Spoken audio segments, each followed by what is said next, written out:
Coruscant was silent when Anakin Skywalker saw the one meeting that was never meant to happen. Hidden in the dark, he watched Chancellor Palpatine speak to Count Dooku like a master to his servant, and in that moment, the entire Clone War cracked open. The man he trusted most was controlling the enemy. The war was a lie. The Jedi had been right, but the truth did not save Anakin. It broke him first. Because now he had proof Palpatine was Darth Sidious, proof the Republic was already falling, and only one night to decide whether he would expose the Sith or let fear turn him into the weapon Palpatine had always wanted. Coruscant was deep in its false peace when the future of the galaxy nearly tore itself apart. From a distance, the city looked calm. Endless towers shined under the night sky. Streams of speeders moved like rivers of light between metal canyons. Senate towers stood tall, proud, and bright, giving the whole capital the illusion of order. But beneath all that beauty, something dark was always moving. Secret plans, hidden loyalties, silent fear. The Republic was already sick, even if most people still believed it was strong. And on that night, Anakin Skywalker walked directly into the center of that sickness. It was supposed to be a simple mission. He had returned from war tired, restless, and already carrying too much. The Jedi Council did not fully trust him. The war kept pulling him further from peace.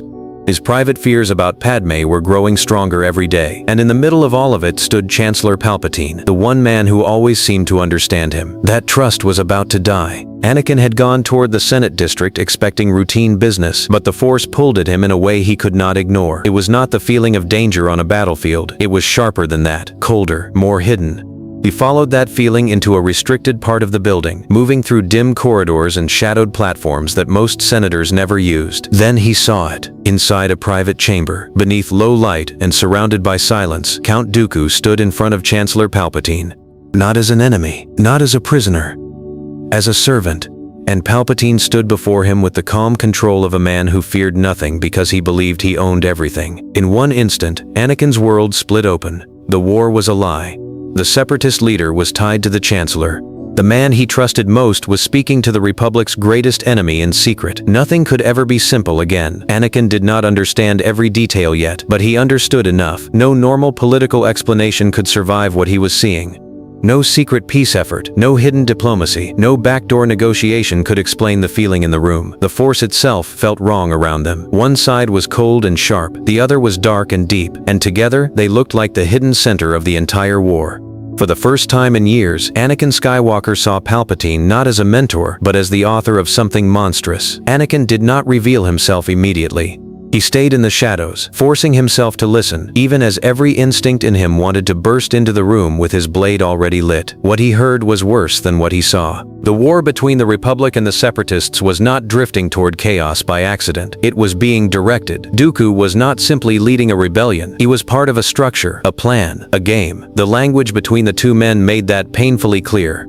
There was no respect between equal leaders. There was no fear between enemies. There was only control. And Palpatine was the one holding it. The deeper truth came down on Anakin slowly, like a wall lowering around him. Every battle he had fought, every clone he had led, every friend he had lost, every civilian who had died, every speech about saving the Republic, every call for sacrifice, it had all been feeding the same machine. The pain of the revelation did not make him clear. It made him unstable. That was the trap hidden inside truth. Sometimes discovering the lie did not make a person stronger right away. Sometimes it broke the floor under them first. Anakin backed away from the chamber in silence, his breath uneven, his thoughts burning. He had just learned enough to destroy Palpatine. But he had also learned enough to destroy himself if he acted too fast. Because the same questions rose at once. If Palpatine was controlling Dooku, then who was Palpatine really? If the war was fake, then what were the Jedi even fighting? If the Council had suspected this all along, why had they never told him everything? And if Palpatine was this deep in the dark side, then was he also the one person who truly knew how to save Padme? That last question frightened him most. Even after seeing the lie, the fear inside him did not vanish. That was what made Anakin dangerous. He could stand in front of proof and still feel temptation breathing beside it. He could hate Palpatine and still fear losing the one thing Palpatine had spent years tying himself to. The truth had come, but it had not come cleanly. Inside the chamber, the meeting ended with quiet confidence. Palpatine believed the future was still under control. Dooku believed he was still useful. Neither of them knew that the single worst witness in the galaxy had just heard enough to burn down the whole plan. But the Force was never fully silent. As Anakin moved away, Dooku paused. It was only for a moment, but his instincts were too sharp to ignore the feeling. Something had shifted nearby. A pressure, a witness, a presence too familiar to dismiss. Dooku did not know for certain that it was Anakin Skywalker, but he knew someone had been close. That changed everything. Because Dooku understood Palpatine's methods better than almost anyone alive. If the Chancellor's cover was at risk, then one of two things would happen next. Either the witness would be manipulated or eliminated. And in both cases, the galaxy would move faster toward disaster. Anakin was already leaving the area when he felt pursuit begin. Not from guards, not from clones, from Dooku. The old Count was fast in a way that made no sound until it was too late. Anakin reached a long metal platform just as Dooku emerged from the dark behind him, cloak trailing, saber still hidden but danger clear in every step. This was no longer a political revelation, it was now a survival problem. Anakin could not run to the Council with the truth if he died in a hidden corridor under the Senate. The duel began before words were possible. Blue and red light tore across the dark passage. Dooku attacked with precision, not rage. He was trying to finish the problem before it became history. Anakin fought with shock and fury colliding inside him. He had faced Dooku before as an enemy of war. This felt different. This felt intimate, poisoned, like he was striking not just at a Sith apprentice, but at the lie behind every loss he had ever suffered in battle. The duel moved through narrow catwalks, deep platforms, and maintenance routes under Coruscant. Sparks fell into the darkness below. Dooku tried to keep control. Anakin tried to force truth into movement. Their blades flashed across the metal walls like pieces of a secret war, finally coming into the light. And far above them, Palpatine felt the whole thing begin. Palpatine did not panic often. His greatest strength was not lightning or manipulation, it was timing. He understood when to wait, when to smile, when to pressure, and when to strike. He had spent years shaping the Republic without needing to move openly. But this moment was dangerous. Anakin had seen too much. The Chosen One was not supposed to discover the truth like this. He was supposed to fall into it slowly, through fear, loneliness, and dependence. He was supposed to arrive at Palpatine's side one wound at a time. Instead, he had found the secret all at once. That kind of discovery could turn a man into an enemy before he could be turned into an apprentice. So Palpatine adjusted instantly. If Dooku killed Anakin, the problem would vanish. But if Anakin escaped, then the Sith plan would need to accelerate before the Jedi, the Senate, and the Republic could fully process what was happening. That meant the war would have to move faster. Palpatine was not afraid of chaos. He had built his power through chaos, but chaos worked best when he controlled its timing. Now the timing was shifting away from him, and that made him more dangerous than ever. Below the Senate structure, Anakin felt that danger rising through the Force like poison through water. Dooku felt it too. The Count now understood that this duel was no longer about simple survival. If Anakin escaped, the old balance of secrecy was broken. That meant Dooku himself would become far more disposable than he had believed. He was not merely protecting his master's secret now, he was protecting his own place in the hierarchy of evil. That made him fight harder. He drove Anakin backward across a thin bridge high above an industrial shaft. The older Sith's movements were exact, brutal, and controlled. Anakin met him with force and passion, but inside he was fighting two battles, one with Dooku, one with his own mind. He knew the truth, but truth alone did not tell him what to do next. The duel ended not with victory, but with interruption. A collapse in the lower structure, triggered by damaged conduits and overloaded support lines, broke the platform apart beneath both fighters. Dooku recovered first, leaping to a side walkway and disappearing into darkness. Anakin barely caught the edge of a collapsing span, pulled himself up, and escaped through service routes before the whole section came down. He was alive, but being alive was not enough. He now carried a truth too large for one person to hold. Anakin made the only choice left to him. He went to Padme first. Not the Council, not Obi-Wan, not Mace Windu, Padme. That choice mattered because he did not need a military answer first. He needed someone who could look at the Republic itself and understand what this truth really meant. Padme had always seen the political sickness around Palpatine more clearly than he had. She saw law, she saw fear, she saw the Senate slowly becoming weaker. Now she would see the final proof.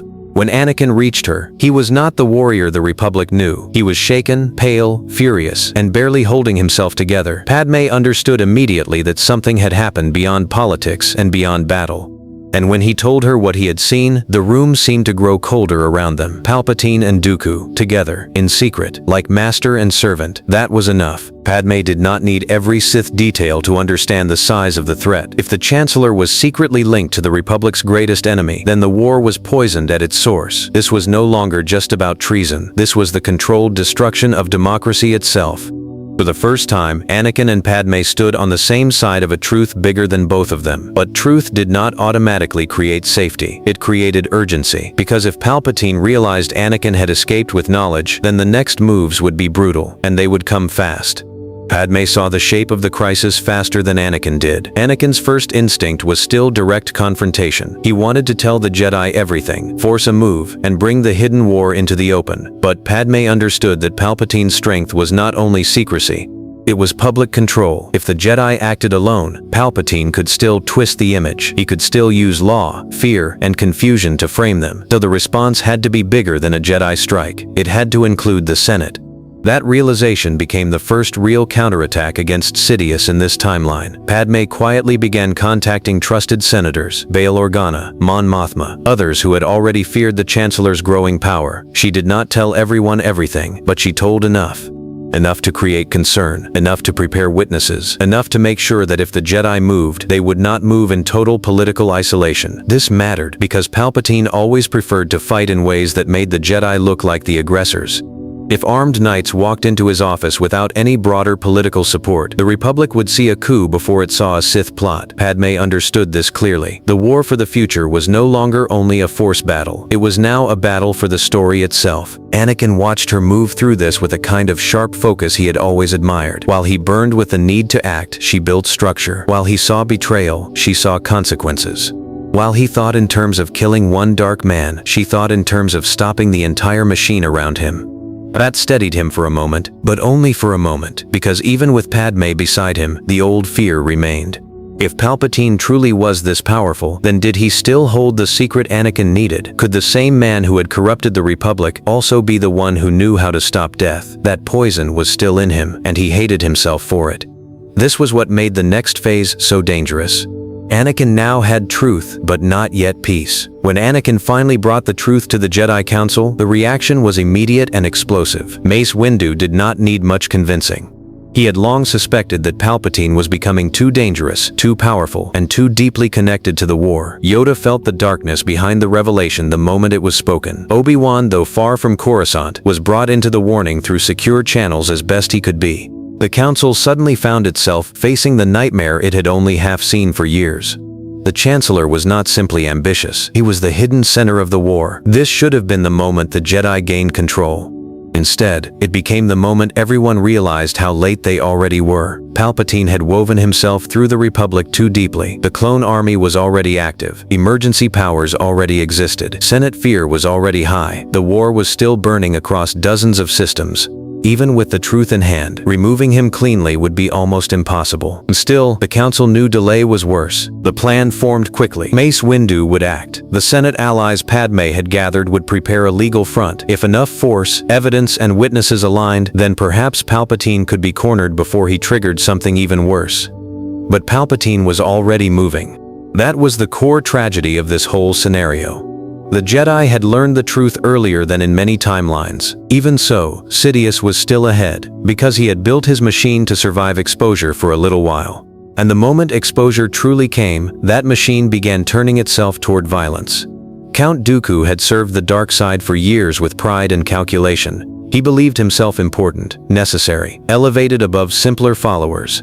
He knew Palpatine used him, but he also believed he was too valuable to be discarded carelessly. Then Anakin escaped. That one failure changed Dooku's position instantly. He began to understand that if Sidious lost control of the larger story, then every loose piece would be cut away. And Dooku, for all his status, was still a piece, a powerful one, a useful one, but a piece all the same. This realization created something rare. Dooku began to fear his own master more than the Jedi. That fear did not make him good. It made him cautious. It made him think about survival. It made him wonder whether the old order of Sith betrayal might now turn on him sooner than expected. And once Dooku started thinking that way, the war itself shifted. He delayed some actions, hid some information, preserved some routes for escape, tested the edges of Sidious's trust. Nothing open, nothing dramatic, but enough to add instability into the dark side's own structure. This was exactly the kind of crack Palpatine hated. His apprentice was no longer moving with total confidence. His chosen future apprentice, Anakin, had become a witness. The Senate was beginning to stir. The Jedi were mobilizing. The whole game was now moving toward open collision, and for the first time, Dooku wondered if he might survive only by betraying the betrayal itself. The strike on Palpatine came faster than the Council wanted, not because they were prepared, but because Sidious forced the pace.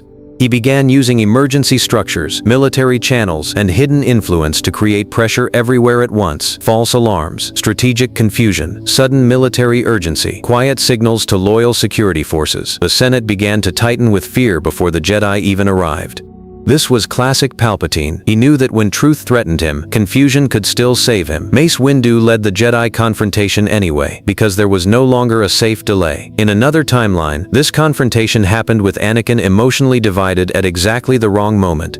But here, the difference was enormous. Anakin had already seen the lie himself. He no longer walked into the truth halfway. He had arrived there violently. That made him less blind, but not less dangerous. The confrontation at the Chancellor's office became the first real open tear in the Republic's mask. Jedi entered. Guards hesitated. Senators nearby sensed something deeply wrong. Security channels went unstable. The building that represented lawful power suddenly became the center of hidden war, and in the Force, Anakin felt something colder than fear. He felt destiny trying to decide whether he belonged to the Jedi or to the man they were about to corner. What happened next nearly ended everything. Palpatine did not surrender. He did not crumble. He did not even bother protecting his image for long. Once violence began, the office became a storm of red and violet light, broken glass, lightning, and death. Jedi Masters fell fast. Mace Windu fought with terrible focus. The whole battle looked less like an arrest and more like the Republic finally seeing the beast inside its own throne. Anakin arrived before the final moment. That was where the future bent hardest. In the old path, this was the point where panic and fear destroyed him. Here, he stood in the doorway already knowing Palpatine had lied about everything. He had seen Dooku. He had watched the war's mask slip. He had carried the truth to the Jedi with his own hands. Even so, the temptation was still there. Palpatine was beaten, but not silent. He still pushed at Anakin's deepest wound. He still dragged Padmé's future into the room. He still tried to turn fear into mercy and mercy into slavery. The difference now was that Anakin could see the manipulation clearly. For the first time, the words sounded less like hope and more like desperation. That changed the decision. Anakin did not defend Palpatine, and because of that, the Sith Lord's victory shattered before it was complete. But the fall of one dark man did not end the danger. Because Sidious had been building contingencies for years, and one of them was already waking up. Palpatine's death did not bring peace, it brought chaos. Somewhere within the command structure he had prepared, a chain reaction began.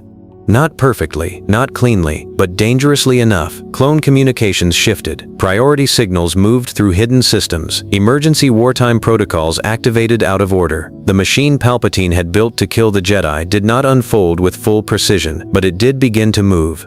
This was the nightmare the Republic had never understood. The war had not only been political manipulation, it had also been infrastructure, commands, armies, procedures, hidden programming, layers of obedience waiting for one dark moment. Because the Sith Lord died earlier, and under exposure, the Order did not trigger with the same perfect speed it would have in darker timelines. Some clones hesitated, some channels broke, some commanders waited for confirmation, some Jedi got warning in time, but many still died. The Republic did not become an empire in one smooth motion. Instead, it began tearing itself apart. This was the point where Anakin's role became even greater. He was no longer just the witness who exposed Palpatine. He became the man who might stop the rest of the trap from closing. And to do that, he would need more than Jedi strength. He would need proof. He would need Dooku. Count Dooku knew the moment had come. Palpatine was dead. The command structure was shaking. Clone networks were unstable. The Jedi were not yet wiped out. The Senate was not yet crushed. The war was no longer following the plan it was built for. That meant his own future was hanging by a thread. Dooku had always imagined himself smarter than the rest, more refined, more necessary. But now necessity itself had changed. Without Sidious at the center, he was suddenly both dangerous and exposed. Anakin understood that too. If anyone alive could help reveal the deeper shape of the war, it was Dooku. Kamino, the clone contingencies, hidden Sith contacts, political manipulation. Dooku did not know everything, but he knew enough to tear open what remained of the structure. So the next hunt began, not to kill Dooku first, to find him before he decided which side of collapse would keep him alive longer. That race created a brutal new tension in the galaxy. Jedi survivors were regrouping. The Senate was entering emergency debate. Clones were fragmenting between command and confusion. Worlds across the Republic were hearing half-truths, conflicting orders, and open fear. In the middle of all of it, Anakin Skywalker hunted the one man who might expose the corpse of the Sith plan before it rose again in another form. Coruscant had always been the heart of the Republic. Now it became the heart of confusion. The temple sealed itself under pressure. Senate guards shifted loyalties by the hour. Clone forces around the capital received mixed signals that some obeyed and others questioned. The whole net carried rumors faster than facts. Some said the Jedi had attempted a coup. Some said the Chancellor was a Sith Lord. Some said the Separatists had agents in the Senate. Some said the Republic was collapsing. Or for Padme, this was the moment everything she feared became real. But she did not retreat. Instead, she became one of the central figures trying to hold truth together while the capital itself broke around her. With Bail Organa and other trusted senators, she pushed for emergency hearings, witness chains, and protected records. The Republic could survive political violence only if enough real evidence stayed alive. That meant Anakin's discovery mattered more than ever. Without proof, the Sith could still win after death. Without testimony, fear could still swallow reason. Without visible betrayal, people would choose the simplest lie. This was why the story kept coming back to one powerful idea. The truth was not enough to know, it had to survive. And survival now depended on what Anakin, Padme, and the surviving Jedi could uncover before the machine of war settled into a new shape. Dooku did not run blindly. He withdrew toward old separatist channels, hidden stations, and fallback routes that only High Command understood. He knew the galaxy was too unstable to trust anyone fully. The Jedi would arrest him, the Republic would condemn him, Sith loyalists might kill him for what he knew, and clone contingencies could still turn the wrong corner at any moment. This made him extremely dangerous. A desperate man with deep knowledge is often more powerful than a confident one. Anakin tracked him across military routes and intelligence fragments gathered from Republic and Senate contacts. He was joined not by a huge army, but by a small group of those who understood the scale of what was at stake. Obi-Wan, a few trusted survivors, quiet help from Senate channels, Padme holding the political center together back on Coruscant. The farther Anakin moved into this hunt, the clearer his own role became. He was no longer just reacting to fate, he was shaping the next age. If he failed here, then even with Palpatine dead, the Republic might still rot into fear and militarized rule. Dooku's knowledge was not only tactical, it was historical. It could explain how the war was built, it could expose how deep the lie went. It could show worlds that this was not a Jedi power grab, but a Sith-engineered collapse. That was why Dooku had to be found alive, and that was exactly why the hunt became so deadly. By the time Anakin finally closed in on Dooku, the galaxy was already transforming. Not peacefully, not cleanly, but clearly. The Jedi were not gone. The Senate was not fully lost. The Republic was not yet an empire, and Anakin Skywalker was no longer standing blind between truth and fear. That alone made this future different from the one Palpatine had planned. When the final confrontation with Dooku came, it was not just a duel between enemies of war, it was a meeting between two men who both finally understood they had been pieces in the same larger lie. Dooku had helped build it, Anakin had nearly been shaped by it. Now one of them needed to become the witness that would stop it from living beyond its master. And as the broken Republic waited for answers, Anakin realized something that would define the rest of his life. The galaxy had not been saved by strength alone. It had been saved because one terrible truth was seen too early. That truth had broken him first, then it had freed him.